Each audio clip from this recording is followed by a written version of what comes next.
একটি সুন্দর নীল হীরা তার মালিকদের একের পর এক মৃত্যু ডেকে এনেছিল। হ্যাঁ, আপনি ঠিকই শুনছেন। আজ জানাবো আপনাদের বিশ্বের সবচেয়ে অভিশপ্ত হিরে হোপ ডায়মন্ডের রহস্য।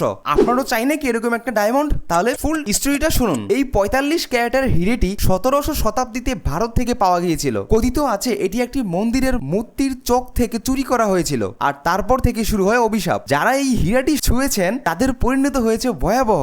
ফরাসি রাজা চতুর্দশ লুই এটি পরার পর গ্যাংগ্রিনে মারা যান। মেরি অ্যান্টুয়ানেটকে গিলোটিনের মৃত্যুদণ্ড দেওয়া হয়। এমনকি পরবর্তী মালিকদের কেউ আত্মহত্যা করেছে, নয়তো কেউ এইভাবে মরে গিয়েছেন, কেউ তো দেউলিয়া হয়ে পথে বসেছেন। শেষ পর্যন্ত 1958 সালে এটি আমেরিকার একটি মিউজিয়ামে দান করে দেওয়া হয়। আশ্চর্যের বিষয় হলো যে পোস্টম্যান এটি মিউজিয়ামে পৌঁছে দিয়েছিলেন, তার পায়ে একটি ট্রাক দুর্ঘটনায় কাটা পড়ে। শুধু তো পোস্টম্যানের পা কাটেনি, তার বাড়িতেও আগুন লেগে যায়। এবার আমার প্রশ্ন আপনার কাছে, আপনি কি মনে করেন এটা কি শুধুই কাকতালীয় নাকি সত্যি কোনো অভিশাপ? কমেন্টে জানান। আর এরকম ফ্যাক্টস জানতে সাবস্ক্রাইব করুন মিস্টার মিক্স মিস্ট্রি চ্যানেলকে। আর ইনস্টাগ্রাম ফেসবুক থেকে দেখে থাকলে এখনই ফলো করে রাখুন।